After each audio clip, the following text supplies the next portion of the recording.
Hi everybody, I am organizing the Super Bowl number board again. So I want to explain how it works because I know a few people weren't sure how it works, including last year's winner didn't even know she won or how to read the board. So I want to make sure you understand how it works. Right now I have an empty poster board, and this is based off of last year's Super Bowl, and there are 100 empty squares.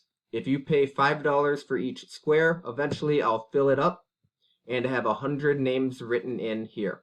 So notice I have the board filled, but the numbers have not been drawn yet. That means every square as of right now has an equal chance of winning. And then once that's done, I'll draw numbers 0 through 9 for each team.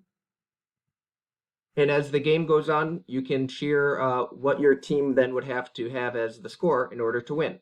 So for example, the game last year ended as Kansas City had 9. So you can see Kansas City, their digit would have been 9, someone from this row or column.